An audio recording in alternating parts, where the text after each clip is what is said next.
La ley fue puesta para que el hombre entendiera que era pecador. Para eso fue puesta la ley.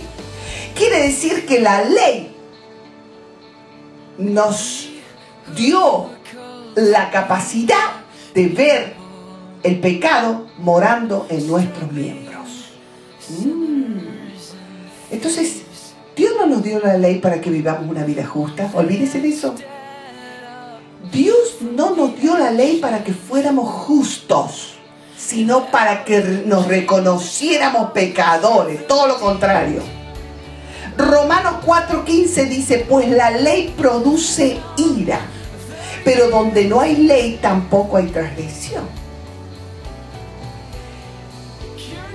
Si no hubiera ley, tú robarías todos los días y dirías, pues si yo estoy acostumbrado a hacer eso, hermano. Si no hubiera ley, tú mentirías a cada 5 minutos y dirías, bueno, yo estoy acostumbrado a vivir así, esa es mi vida. Yo no puedo vivir sin mentir. Pues, si no hay ley, tú a cada rato cometerías pecados y ni siquiera te darías cuenta. Ya es una norma de vida, de tu vida. Ya es así, ya estás acostumbrado.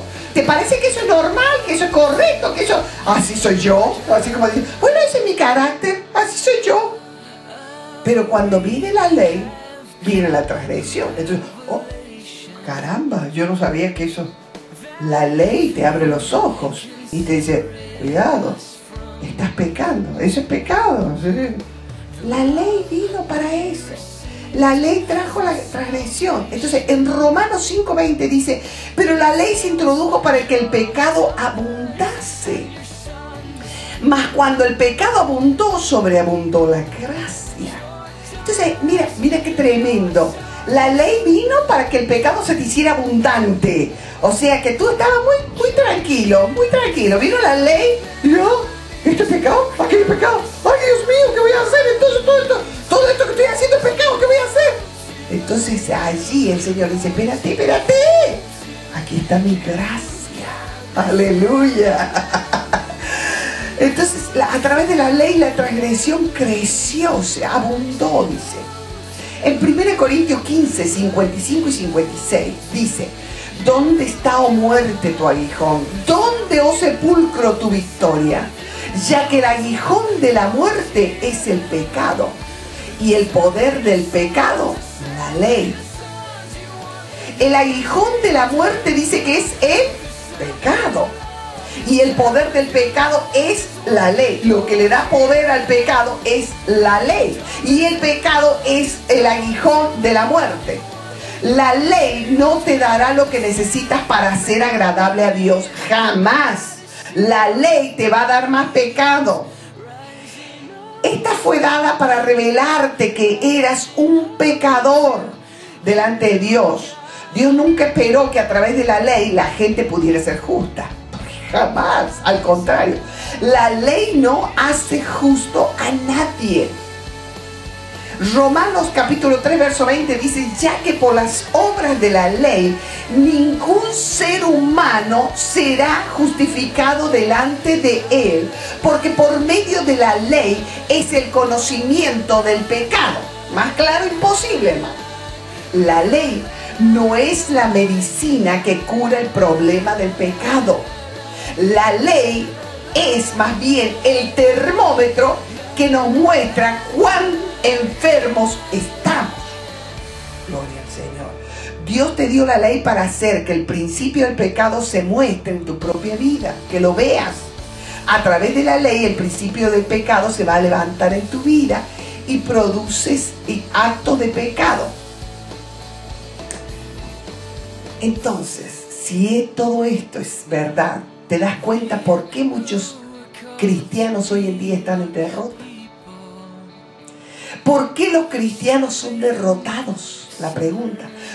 Cuando muchos cristianos deciden agradar a Dios, ¿cuál es la primera cosa que van a hacer? Establecen la ley.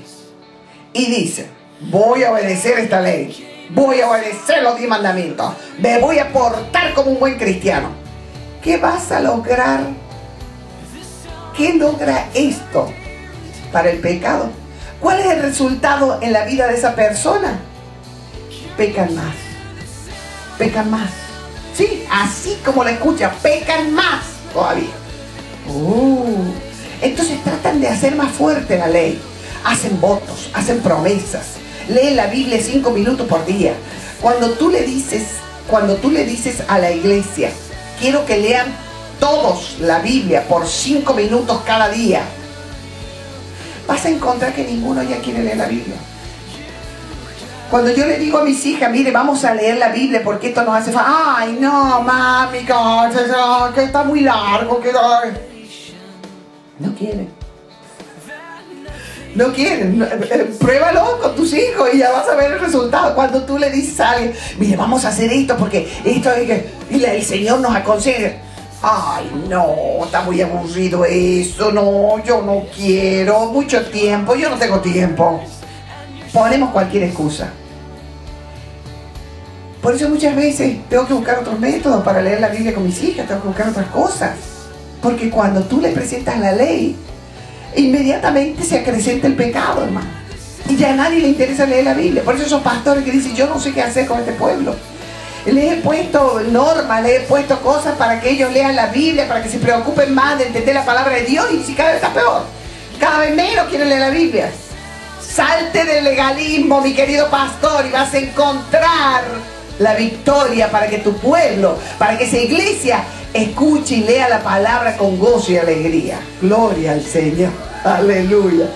El principio del pecado es fortalecer más y más hasta que ellos finalmente dicen, no puedo hacer eso. Es demasiado para mí. En ese momento muchos hacen uno de estas tres cosas que son, vamos a decirle, que son el resultado del legalismo. Estos 3 puntos. Cuando tú la empujas a la gente con el legalismo, la gente va a tomar una de estas 3 cosas. Primero, te vas al mundo otra vez porque trataste y no pudiste vencer el pecado. Dices, traté de vivir una vida cristiana, pero no puedo.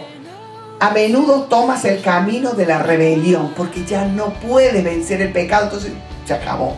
Me voy al mundo, ya para qué voy a estar haciendo qué, entonces si no puedo. Te vas al mundo.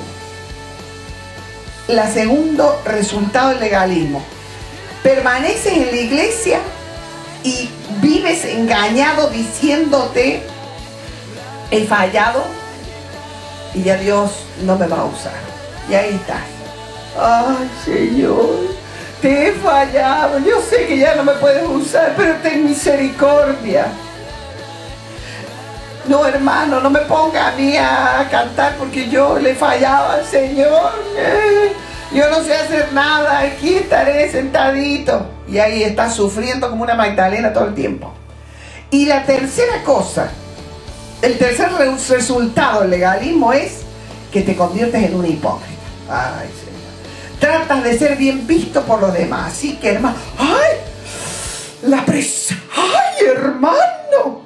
¿Qué está esto? Está el calor del Espíritu. Un hipócrita total, hermano. Entonces, ese es el resultado. Esos son los 3 resultados o los 3 caminos del resultado del legalismo. Te pones la fachada para que otros te miren bien y tratas de conquistar el pecado siguiendo la ley. Es como poner gasolina es como poner un fósforo en un tacho de gasolina. Hermano, ni lo intentes, se te enciende toda la casa. ¿Cuál es la batalla para ser agradables a Dios? La ley dice no hagas esto. El principio del pecado dice yo quiero hacer esto. Y ahí comienza la batalla. Tú tienes una batalla contigo mismo. En Romanos 7, 19 al 24 dice, porque no hago el bien que yo quiero, sino el mal que no quiero, eso hago. Y si hago lo que no quiero, ya no lo hago yo, sino el pecado que mora en mí. Así que queriendo yo hacer el bien, hallo esta ley, que el mal está en mí. Porque según el hombre interior me deleito en la ley de Dios, pero veo otra ley en mis miembros que se revela contra la ley de mi mente y que me lleva cautivo a la ley del pecado que está en mis miembros. Miserable de mí, ¿quién me librará de este cuerpo de muerte? ¿Es mala la ley, hermana Diana? Romanos 7:7 dice, ¿qué diremos pues? ¿La ley es pecado? En ninguna manera.